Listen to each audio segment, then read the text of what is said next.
शुक्र है।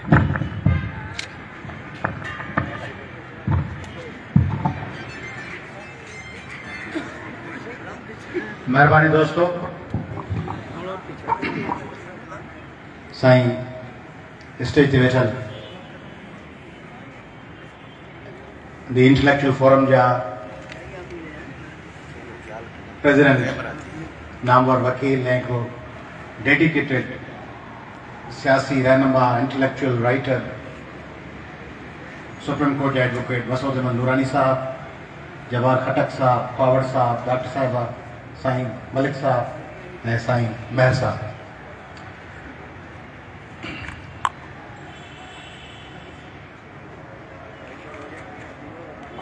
मजेदार बातें हुई हैं और मैं चाहूंगा कि जो दिलचस्प बातें हुई हैं उन पे ही बात की जाए, बजाय अपनी थ्योरी पेश करने के, अपनी बातें दोहराने के।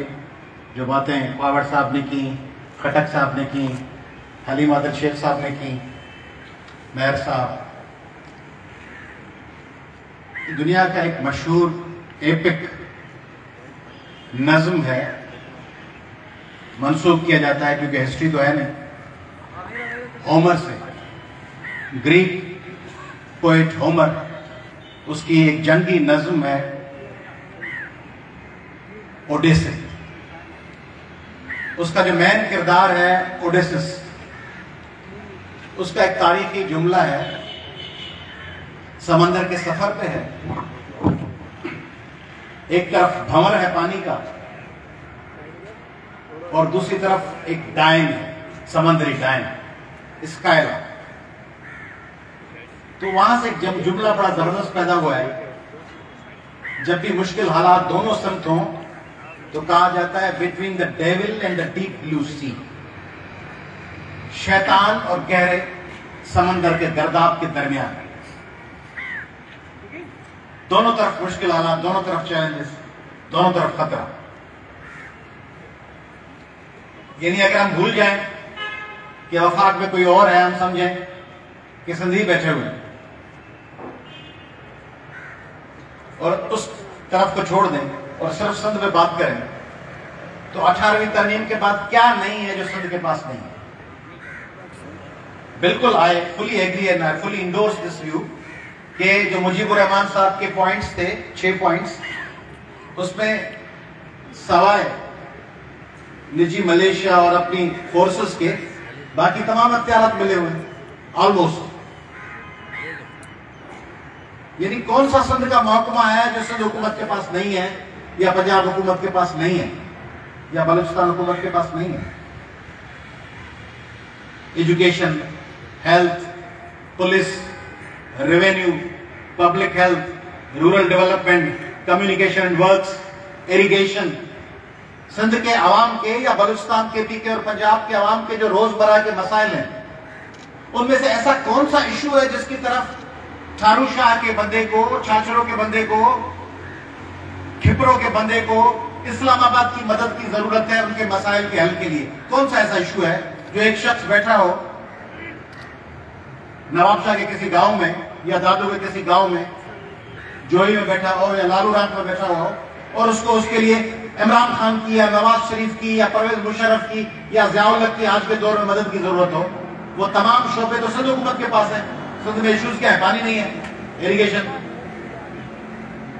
मुनसिफाना तकसीम, वैक्सीनेशन नहीं है, वैक्सीन, हॉस्पिटल्स, स्कूल में टीचर्स नहीं है, स्कूल, गटर का पानी मिल रहा है पीने का, ड्रेनेज और सीवरेज की लोकल अथॉरिटीज।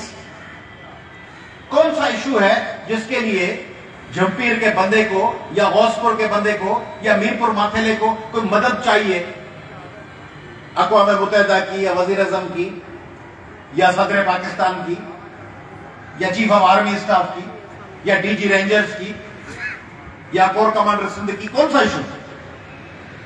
पानी, रोजगार, नौकरियां, प्रोविंशियल नौकरियां ना, वो तो सिंध हुकूमत के पास है। तबादले सिंध हुकूमत के पास है। कम्युनिकेशन, टूटे हुए रोड, हर रोड पे हादसे, वो रोड किसके पास है? सिंध हुकूमत के पास। तमाम इश्यूज, आपके तमाम मामला सिंध हुकूमत के पास या पंजाब, बलूचिस्तान और केपीके की हुकूमत के पास है। और वो डिलीवर नहीं कर रहे, और वो आज नहीं कर रहे, वो 15 साल से नहीं कर रहे, 14-15 साल से नहीं कर रहे। तो इस तबाही की जिम्मेदारी आप कैसे डाल सकते हैं नवाज शरीफ पे या इमरान खान पे या मुशर्रफ या ज़िया या आज के दौर में किसी और पर या आरिफ अलवी या किसी पे भी या ममनून हुसैन? ये तो फकत इसके बोर्ड ढूंढना है। मिडिल के कुर्बानी जो बकरों बनाए, जान बचानी है तो बता दें कि इसने कर दिया, इसने कर दिया। छाछड़ों में अगर 2-2 भील नगर पार कर में मर गया तो आप कहते हैं ये मार दिया है किसी और ने, पुलिस तो उनकी है। आप कहें कुरतुलैन बलोच मर गई है तो किसी और ने मार दी है। आप कहें कि निमृता कत्ल हो गई है तो वफाक इस्लामाबाद से लोग आए थे, उन्होंने चांडका में या लाहौर लाड़काना में बच्ची को मार दिया। या आप कहें कि अभी नौशीन काजमी कत्ल हो गई है तो कोई और आ गया। आप कहें कि फला जगह पे नाज़िम जोकियो कत्ल हो गया है तो बैरूनी फोर्स आया था। ये सारा कौन कर रहा है? सद हुकूमत। चले एक बार, ये एक मैंने कहा ना between the devil and the deep blue sea, ये डेविल की बात हो गई। अब जो हमारे दोस्त अभी बात करके गए, कुछ चले गए, तो उन्होंने कहा कि सब सूबे कुछ ना कुछ कंट्रीब्यूट करते हैं। तो क्या इस तरह वाकई है कि सब सूबे कुछ ना कुछ कंट्रीब्यूट करते हैं? हमारे भाई ने बात की कि गिलगित बल्तिस्तान अगर पानी रोक देता, भाई दुनिया में दुनिया का बना हुआ मुरवज्जा इंप्लीमेंटेड कानून है कि दरिया जिस मुल्क की सरहदों में से गुजर रहे होते हैं उनके अवाम का हक होता है। तो ये कोई पाकिस्तान के लिए अलग से लॉ नहीं बना हुआ। दरिया डेन्यूब पूरे यूरोप से गुजरता है और यूरोप के दर्जनों ममालिक की जमीनों को सैराब करता है। दरिया राइन पूरे यूरोप से गुजरता है। नाइल पूरे अरब दुनिया से गुजरता है ऑलमोस्ट। अमेजोन मुख्तलिफ ममालिक से गुजरता है, साउथ अमेरिका में। तो उन पे कैसे आप कह देंगे कि वो ऊपर से रोके? दरिया को रोके ही नहीं जा सकता। मखसूस सीजन में जब सब रोकेंगे तो पूरा मुल्क डूब जाएगा। अगर किसी दरिया को रोकने की कोशिश हो, डेन्यूब को, तो पूरा मुल्क पूरे को तबाह कर दे। ये ऐसे है कि कहीं हवा हम रोक देंगे। हवा कैसे रोकेंगे? पानी और हवा रोके नहीं जा सकते। रोकेंगे तब भी इंटरनेशनल फोरम्स पे इलीगल है। मगर ये तो तय है ना कि जो नेचुरल रिसोर्सेज हैं वो सूबे के होते हैं। मैं तो नहीं कह रहा, ये दुनिया भर के ममालिक कहते हैं कि पानी जहां जहां से गुजर रहा है वो उनका होता है और नेचुरल रिसोर्सेज जिस सूबे के होते हैं उस सूबे के होते हैं। अभी बात की गई कि फला सुई गैस से अगर गैस रुक जाती तो पाकिस्तान की गैस का 58.5% सिंध से निकलता है। ये भूल जाते हैं हमारे भाई बात करते हुए। 58.5% गैस सिंध से निकलता है। तो मैंने सिंध गवर्नमेंट पे जो चार्जशीट किया, ये सिंध में लोड शेडिंग सिंध गवर्नमेंट ने थोड़ी की हुई है, ये तो वफाकी हुकूमत ने की हुई है। चीजों को तकसीम करके बात करें ना कि ये सिंध हुकूमत पे ये चार्जशीट है कि तमाम गवर्नेंस उन्होंने तबाह कर दिया, लूट के खा गए, पैसे खा गए। True, very true. मगर जो गैस है उसमें जो सिंध में लोड शेडिंग है उसमें सिंध हुकूमत का क्या जाए? सिंध 58.5% गैस दे रहा है और सिंध में सीएनजी बंद है। पूरे सिंध में सीएनजी बंद है, गैस की लोड शेडिंग चल रही है और सिंध का गैस कहीं और जा रहा है। Gas 72.5%, petrol 58.5%। 58.5% पेट्रोल सिंध से निकलता है और 72.5% गैस निकलता है सिंध से। 72 यानी 4 सूबों में से एक सूबे में से 72.5% और बाकी 3 सूबों से मिलाकर 27.5%। पेट्रोल बाकी पूरे पाकिस्तान से तकरीबन 41% और सिंध से 58.5%। तो आप कहें कि तरबेला और मंगला बंद हो जाएंगे। भाई सिंध में इतना कोयला और इतना पेट्रोल है कि अगर वो सिर्फ सिंध इस्तेमाल करे तो हजारों सालों तक सिंध को बिजली बनाने की जरूरत ही नहीं है। ये मैं इसलिए नहीं कह रहा, मैं खुद वफाक को यकीन रखता हूं। मैं ये argument for the sake of argument कर रहा हूं कि ये बातें हुई ना कि ये फला की है, सब भाई है, सब भाई है, सबकी वो उसने उसका इस्तेमाल कर लिया, उसने उसका इस्तेमाल कर लिया। खैर है, भाई हैं, अफा मुतफिम से बात करें, भाई हैं। मगर पहले हम फैक्ट्स और फिगर्स को देख लेना। 7th लार्जेस्ट कोल रिजर्व है सिंध में, वर्ल्ड का, पाकिस्तान का नहीं, एशिया का नहीं, दुनिया का 7वां सबसे बड़ा जखीरा है। इसी तरह बलूचिस्तान में रेकोर्डिक है, वहां पे खाने हैं, समंदर है, भाई समंदर है, सबका समंदर है। सबका है, मगर पहले तो हमारा है ना, उसके बाद समंदर सबका है। हम सब भाई हैं, हम सबका है, मगर पहले तो समंदर हमारा है ना, तो हमें अख्तियार हो ही ना। वफा की नौकरियों पे सिंध का अख्तियार कहां है? आई फुली एग्री, मैं फिर दोहरा देता हूं कि सिंध के वसाइल को जिस तरह 14-15 साल से सिंध हुकूमत के और सिंध के लोगों ने खुद तबाह किया है, वो उसमें कोई शक ही नहीं। और मैंने बता दिया कि रोजमर्रा के सारे काम सिंध हुकूमत के हवाले हैं, लॉ एंड ऑर्डर से लेकर लोअर जुडिशरी से लेकर तमाम जो मामला आते हैं, प्रोसिक्यूशन से लेकर पुलिस वगैरह तमाम सब। मगर वफा की नौकरियां मुझे बता दें, भाई हमारे कुछ चले गए, मुझे बता दें कि पाकिस्तान के दुनिया भर में जो एम्बेसीज हैं उसमें सिंध के लोग कितने हैं? कितने एम्बेसडर सिंध के हैं? कितने पॉलिटिकल अटैचीज, कितने इकोनॉमिक अटैचीज, कितने 4th और 5th लेवल के ऑफिसर्स एम्बेसीज के नीचे? कोई एक होगा, संधि दरवेश है, एक होगा, हम सारे सोशल मीडिया पे कहते हैं ओ फलाना शिकागो में मसला माइटो एटवा ओ फिर एक 200 मुल्क में हेटो लेनो वरी खणंदासीं फलाणो थी वियो उहो आहे सही, पर हिकिड़ो ॾियणो आहे, या फलाणो दुबई में अची वियो, असांजो वाक़ुफ़ अची वियो एम्बेसडर। दुनिया के 200-250 ममालिक में पाकिस्तान के सफारती मिशन है ना, उसमें कहाँ है? ये मैं खुद शाह महमूद कुरैशी साहब से पूछ रहा हूँ। वो सिंध में आते हैं, थर आते हैं, बड़ी जबरदस्त तकारीर करते हैं भाई हमारे, और पर्सनली मेरी उनसे बहुत अच्छी दुआ सलाम और गपशप है। Really like some of his stands and views. मगर फॉरेन अफेयर्स में सिंधी कहाँ है? फेडरल सेक्रेटरीट जो कराची इस्लामाबाद की है उसमें सिंधी सेक्रेटरीज कहाँ है? कितने सेक्रेटरीज हैं? भाई हैं, भाइयों को शेयर मिले तब भाई होंगे ना, भाइयों को शेयर नहीं देंगे। सुप्रीम कोर्ट पे कोई बात नहीं करता। सुप्रीम कोर्ट के जजेस में देखें आर्टिकल 183 सब क्लॉज 1, 184, 183, 185, इसमें एक ओरिजिनल बात है कि original jurisdiction between provinces and between state and province. Original jurisdiction यानी सूबे और सूबों के दरमियान कोई टकराव हो या वफाक और सूबों के दरमियान कोई टकराव हो तो उसको सुनेगी सुप्रीम कोर्ट। उसको तब सुन सकती है ना जब उसमें तमाम सूबों की बराबर की नुमाइंदगी हो, यानी वही बेंच सुने जिसमें 7 एक सूबे के जज हो और एक दूसरे फरीक सूबे का एक जज हो, बराबरी हो ना, इक्वलिटी हो ना। ये दर्जनों मुल्क में, वापडा में कहां है मुलाजिम सिंध के?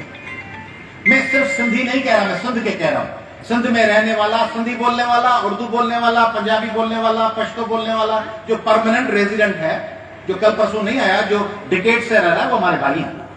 उन सबकी नुमाइंदगी कहां है?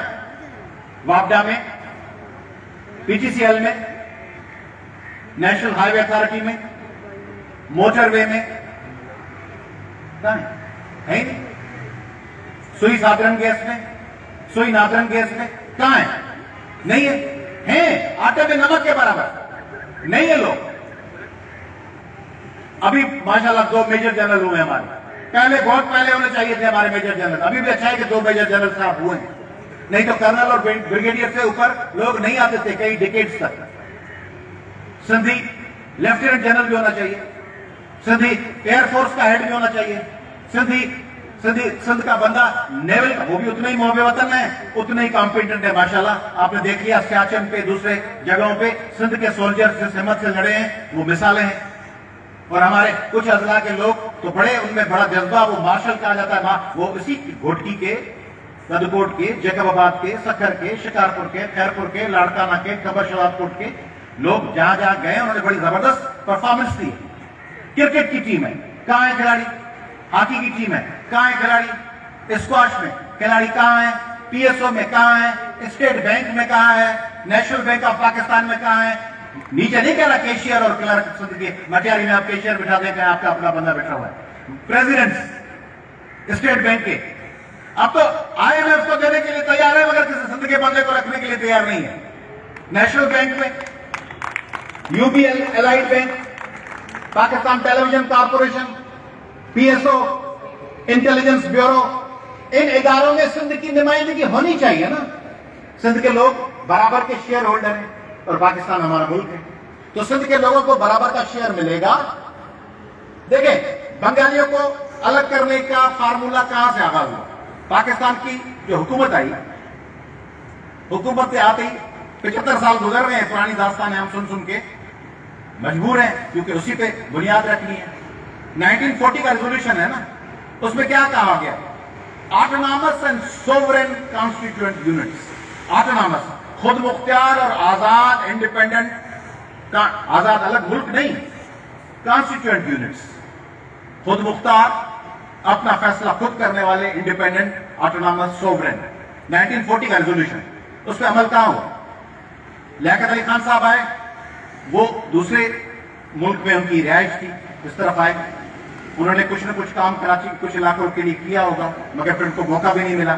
मगर वो बहुत से वो लाए इवेक्यू लॉज लाए, जिससे सिंध के लोगों को दर्जनों लाखों शिकायतें हो गई, और फिर उनकी पॉलिटिक्स अपनी थी। उसके बाद जितने आए, मलक गुलाम मोहम्मद, एक इनकेपेबल, नाअहल, ऐसे शख्स को जिसको आप एक पेट्रोल पंप का मुंशी भी न रखें, होटल के दखल दे व्यारबान वो भी न व्यार गिग पे गए चलो मानो पागल, मलक गुलाम मोहम्मद को गवर्नर जनरल करके बिठा दिया। पढ़े जाके कुदरतुल्लाह साहब ने क्या लिखा है किताब में, शहाबनामा में, मलक गुलाम मोहम्मद के लिए वो बिठा दिया। मोहम्मद अली बोगरा, हुसैन शहीद सोहरवर्दी, चौधरी मोहम्मद अली, ऐसे लोग बिठा दिए जिनका सिंध से कोई, सिंध केपी के बलूचिस्तान से कोई ताल्लुक ही नहीं था, उनके लोगों के जज्बात से कोई ताल्लुक नहीं था, उनके खुद पंजाब के पसमानदा इलाकों से उनका कोई वास्ता नहीं था, उनको इक़्तिदार की जोड़ तोड़ करनी थी। आपने कह दिया कि बंगाली जुबान नहीं होगी, कौमी जुबान उर्दू होगी। उर्दू हमारी जुबान है, मुझे मैं भी उर्दू में बात कर रहा हूं, तो उर्दू कोई मुझे कोई डंडा मार के सिखाई गई है? मोहब्बत से सीखे ना, लिटरेचर पढ़ के, ड्रामे देखकर, मूवीज देखकर, गलियों में बातें करते हुए। तो इसी तरह गलियों में बात करते हुए सिंधी क्यों नहीं सीखी जा सकती? आज कल रात को मेरे घर में बैठे हुए थे, मेरे बच्चों को मैं बैठा के कभी कभी गपशप करता हूं, तो मैं उसको कह रहा था कि फ्रेंच और जर्मन और स्पेनिश, ये बड़ी 3 जुबानें, और अरबी, इनमें से कोई एक सीखनी चाहिए आपको। चारों बच्चे बैठे हुए, तो उसमें से मेरा तीसरा जो बेटा है, उसने कहा अबू पंजाबी सीख लूं मैं। मैंने कहा जबरदस्त, क्योंकि घर का ऐसा माहौल है ना कि पंजाबी भी हमारी जुबानें सीखी जा सकती है, पश्तो सीखी जा सकती है, बलोची आती है खैर, मगर सीखी जा सकती है, तो सिंधी क्यों नहीं सीखी जा सकती? कनाडा में फिर 13% है फ्रेंच, कनाडा की नेशनल लैंग्वेज इंग्लिश और फ्रेंच है। 10-12% जर्मन है, 11-12% स्कॉटिश है, लैंग्वेजेस 2 हैं। और उनका जो एक सूबा है ब्रिटिश कोलंबिया, उसकी तीसरी जुबान कौन सी है? पंजाबी, गुरमुखी। तमाम जगहों पे गुरमुखी में नाम लिखे हुए। आप चले जाए वैंकूवर में, रहा हूं वहां पे, वैंकूवर में हर न्यून साइन, हर बोर्ड, होर्डिंग फ्रेंच, इंग्लिश और पंजाबी, गुरमुखी, क्योंकि वो समझते हैं कि जितनी, ये हमारा खौफ है कि जितने ज्यादा लोग होंगे गड़बड़ हो जाएगी। लोग कहते हैं जितने ज्यादा लोग होंगे मजा होगा, अलग अलग फूल होंगे गुलदस्ते में, अलग अलग खुशबू आएगी। हम बाकी चीजों में ऐसा पसंद करते हैं, गुलदस्ते में हम कहते हैं ज्यादा फूल हो, कपड़ों के वार्डरोब में हम कहते हैं कि कपड़े अलग अलग रंगों के हों, जूते अलग अलग किस्म के हों, खाने की टेबल पे डिशेज अलग अलग हों, एक ही साग या एक ही चिकन न पड़ा हुआ हो। मगर मुल्क में डाइवर्सिटी और प्लूरलिज्म के हम खिलाफ हैं। सब मुसलमान भाई हैं। फिर मुसलमान भाई तो सऊदी अरब भी है, चले वहां से चल के रहने देने में मुसलमान भाई है, तुर्की भी मुसलमान भाई है, मलेशिया भी मुसलमान भाई है, मलेशिया आके रहने दे हमें। मलेशिया की लैंग्वेज, सिंगापुर की लैंग्वेजेस कौन सी है? इतना सा मुल्क है, माले, चाइनीज और तमिल। माले, चाइनीज और तमिल सिंगापुर में बोली जाती है।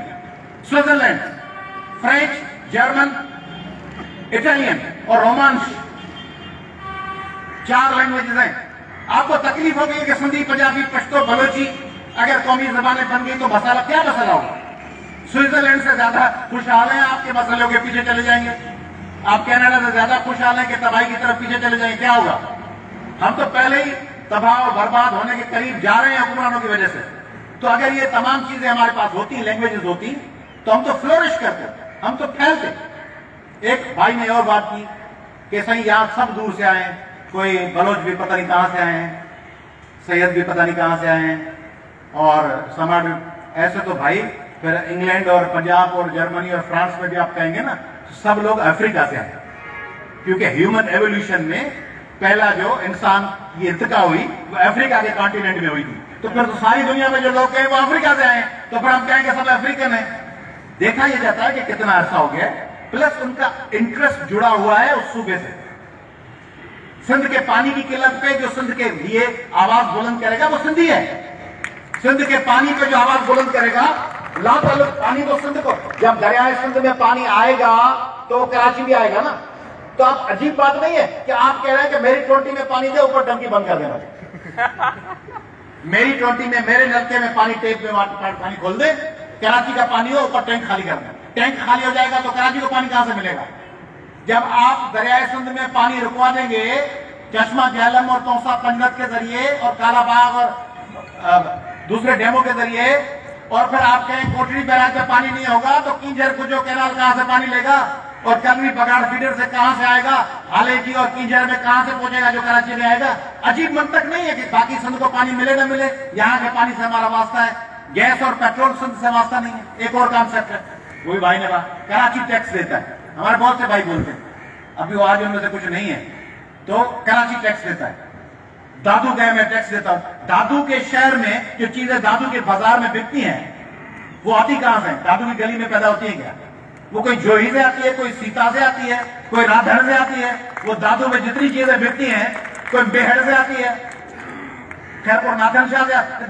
दादू की 3 गलियों में से लाखों रुपए का टैक्स बचा। बाबा दादू जी मार्केट में जगह मच्छी बचे थी, दादू जी घिची में मच्छी को नहीं पता थे। वो दादू जी आसपास से घिटने आसपास से शहरन के वाहन से मरे थी। तो कराची में जो पेट्रोल यहां से जाता है तो वो पेट्रोल आते कहां से? रणछोड़ लाइन से पेट्रोल निकलता है ना। घोट की गैस कहां से निकलती है? हैदराबाद, बदीन, सांगड़, खैरपुर, गैस वहां से आती है। आप कच्ची गाड़ी दे पा सके तो अच्छे, तू पर्ची वेठो कटी, तू पर्ची काट रहे हो, पर्ची काटने से तुम पैदा नहीं कर। हैदराबाद नहीं दे रहा, लाड़काना शहर शिकारपुर नहीं दे रहे, कराची भी नहीं दे रहा, बदीन और छतरा भी नहीं दे रहा। 70% टैक्स सिंध दे रहा है। ये समझने की बात है। आज अगर दोस्त होते तो मैं उनको बताता, आर्ग्यूमेंट ऐसे करें जो आर्ग्यूमेंट फील्ड में खड़े हो सकें। 70% टैक्स सिंध देता है क्योंकि पेट्रोल, गैस, चरागाहें, फसलें, गंदम, गन्ना कोई कराची में पैदा होता है, वो शुगर है। गंदम कोई कराची में पैदा होती है, या हैदराबाद में पैदा होती है, या लाड़काना में पैदा होती है। लाड़काना सिटी में पैदा होती है क्या गंदम और कपास और गन्ना? कहां पैदा होते हैं? आसपास के देहातों में।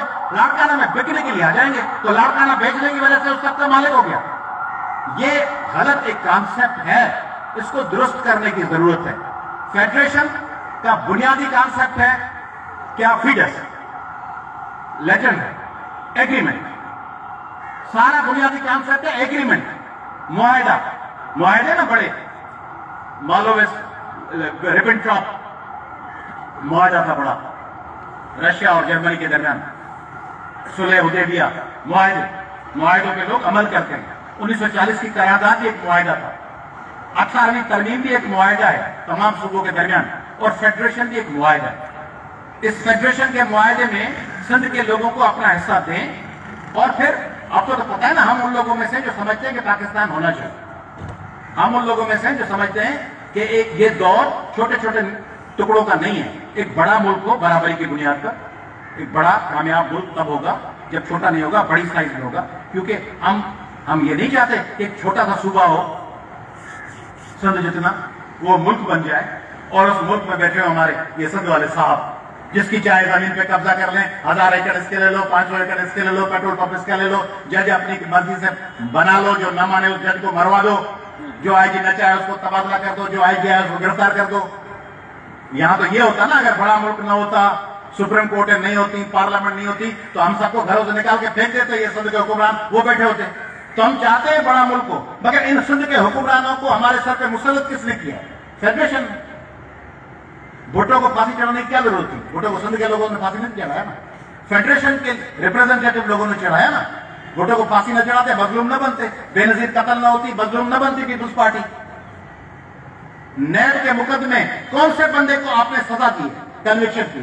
फकत टूल के तौर पे यूज करते हैं, गिरफ्तार कर लेते हैं, उनसे अपनी बातें मनवाते हैं, 500, 1000, 1500, 2000 एकड़ जमीन और वसाइल ले लेते हैं, वो पीछे हट जाते हैं, फिर उनको छोड़ देते हैं, दिखाते हैं FIR, फिर बंदे को गिरफ्तार करते हैं, फिर उसको बेल मिल जाती है, और फिर वो जस्टिफाई हो जाता है मजीद करप्शन के लिए, और फिर वो वजीर भी बन जाता है, और फिर वो लूट रहा होता है। आप कहते हैं नेब ने अपना घेरा तंग कर दिया, वो अखबार की शेर सुर्खी होती है, 4 दिन के बाद बंदा भूल जाता है कि वो नेब का जिसके खिलाफ घेरा तंग हुआ था वो तो घूम रहा है मजे से, वो तो वजीर बना हुआ है, वो तो नुमाइंदा बना हुआ है, वो तो पैसे कमा रहा है। तो किस कन्विक्शन किसकी हुई? टेररिज्म में किसको सजा आई? आपने कहा पिछले दिनों प्रेस कॉन्फ्रेंस हुई कि कराची पुरअमन शहर है, कन्विक्ट कौन हुआ? पिछले दिनों में अखबार पढ़ा था फला फला मुकदमा से लोग बाज़त बरी हो गए, शायद वो बल्दिया फैक्ट्री वाले मुकदमे से भी 1-2 बंदा बाज़त बरी हो गया, लोगों को जिंदा जलाने पे भी बाज़त बरी हो गए। आप कहेंगे कि अदलिया आजाद है, अदलिया आजाद तो है मगर वो जज साहबान तो दूसरी बातें कर रहे हैं, साकिब निसार साहब और शमीम साहब और दूसरे, तो अगर चाहते तो उनको सजा भी हो सकती थी, सजा तो नहीं हुई। तो यानी दहशतगर्दों को आजाद करवाने की कोई पॉलिसी है क्या? करप्ट लोगों को आजाद करवाने की कोई पॉलिसी बनाई हुई है कि करप्ट जितना बंदा हो उसको आजाद कर दें, जो दहशतगर्द हो उसको, अब फिर उनको ऑर्गेनाइज कर रहे हैं। सिंध के लोग नहीं समझ रहे, सिंध के लोग समझ रहे हैं कि किस तरह मुलाकातें हो रही हैं, किस किस को बुलवाया जा रहा है, किस किस तरह पीठ थपकी जा रही है। देखें, पीपुल्स पार्टी के खिलाफ जदोजहद करें, सिंध के लोग आपके साथ होंगे, वो तंग है। मगर आप कहेंगे कराची में कब्जा हो गया, तो ये आप पूरी जो सिंध के लोग हैं जिनका ये वतन है उनको टारगेट करें। आपको बात यह करनी चाहिए कि करप्ट लोगों का सिंध की हुकूमत पे कब्जा हो गया, या वफाक पे कब्जा हो गया, या फला जगह हो गया, हम माने। अभी हमारे एक भाई ने बात की कि आइलैंड सिंध हुकूमत दे गई। सिंध हुकूमत को अख्तियार है कि आइलैंड देने का? नहीं है। आइलैंड सिंध हुकूमत के नहीं है, कारूजर पहाड़ सिंध हुकूमत का नहीं है, ये जमीनें, ये वसाइल सिंध हुकूमत के नहीं है भाई, ये हजारों सालों से सिंध के बाशिंदों के और आइंदा हजारों सालों तक जो पैदा होंगे उनके हैं। तो ये दे इसलिए हमने ले लिए, ये लेना वेना कुछ नहीं है, सिंध के लोगों के। और बाज दफा हजारों सालों के ईस्ट तैमूर देख लें ना, ईस्ट तैमूर देख लें आप देख लें, वॉल ऑफ बर्लिन, हजारों सालों के बाद, सैकड़ों सालों के बाद फैसले तब्दील होते हैं।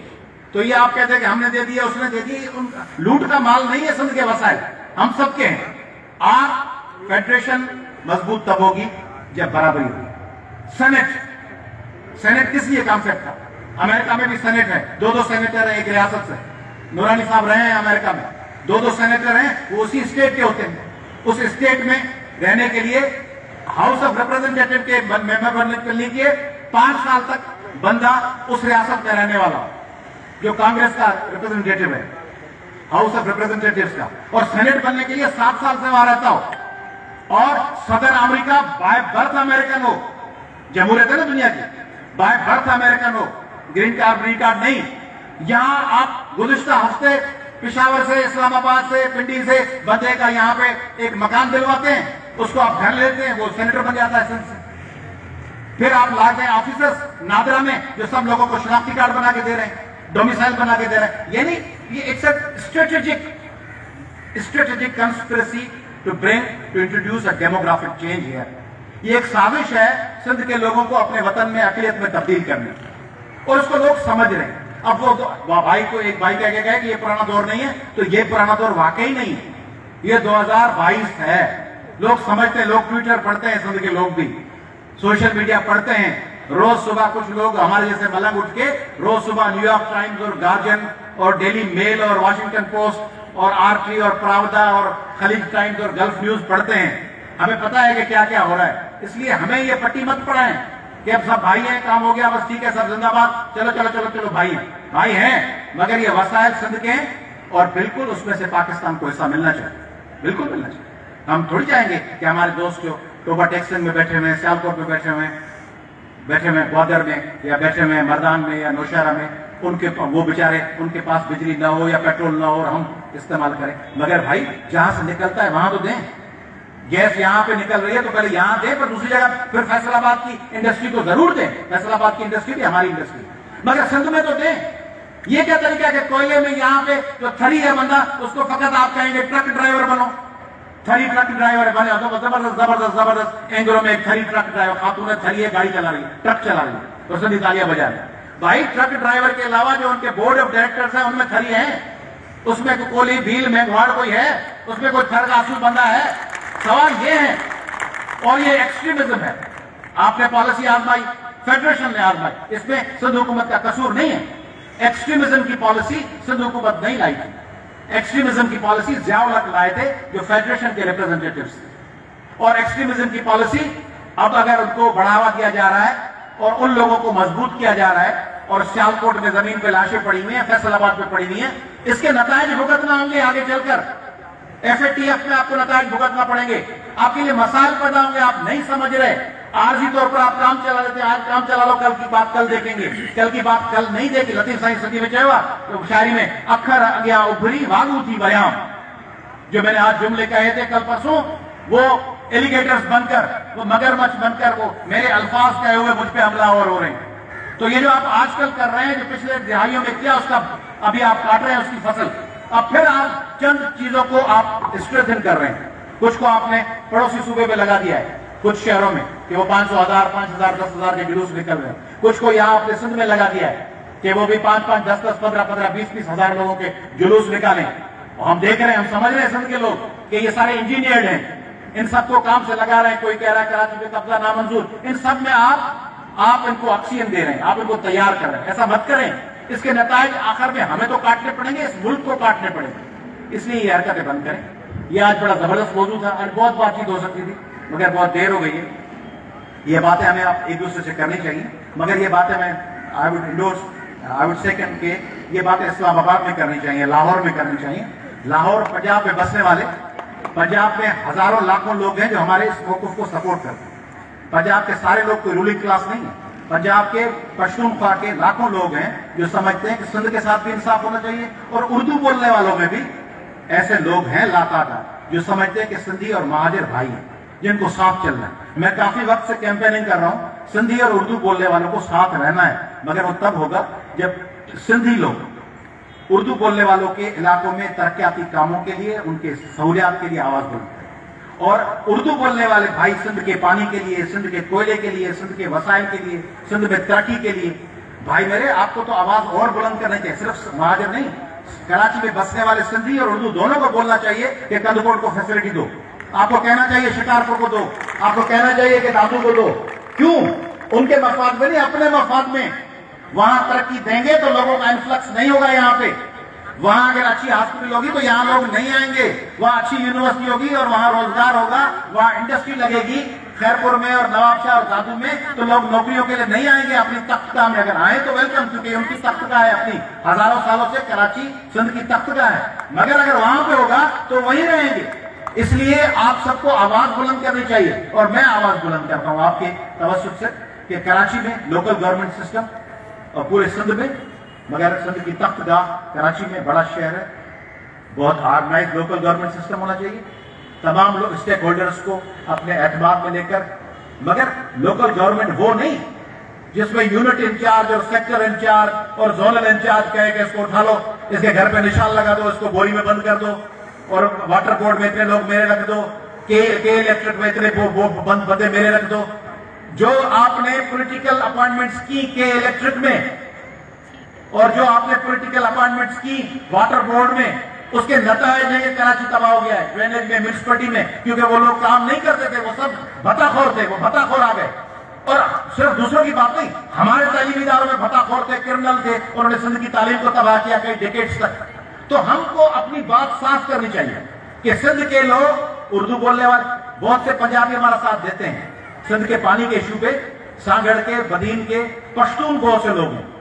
पश्तून सिंध में गांवों में जो पुराने, अभी तो अब अफगानी आ रहे हैं, जो अफगानी आकर यहाँ बहुत तबाही फैलाएंगे, मगर जो पश्तूनख्वा के पश्तून है, जो डिकेड से यहाँ रहते हैं, वो मर जो गए, वो सिंधी बोलते हैं, वो अपने घरों में सिंधी बोलते हैं, सिंधी पढ़ते हैं। तो ये सब हमारा हिस्सा है।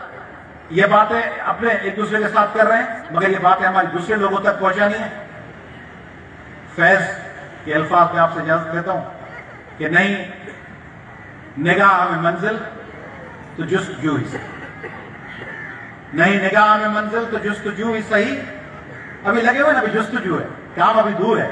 नहीं निगाह में मंजिल तो जुस्तजू ही सही, नहीं विसाल मुयस्सर तो आरजू ही सही। न तन में खून फराम, न अश्क आंखों में, नमाज शौक तो वाजिब है, बेवजू ही सही। तो बेवजू नमाज पढ़ने के लिए लोग इमरजेंसी में हैं, तो हम रिक्वायरमेंट्स के बगैर, फैज साहब ने कहा है, फॉर्मेलिटीज न हो और लवाजमात मौजूद न हो, तब भी आखिर में दयार गैर में महरम अगर नहीं मौजूद, कोई हमें सुनने वाला नहीं है तो कोई बात नहीं। दया और खैर में महरम अगर नहीं मौजूद तो फैज जिक्र वतन अपने रूबरू। शुक्रिया।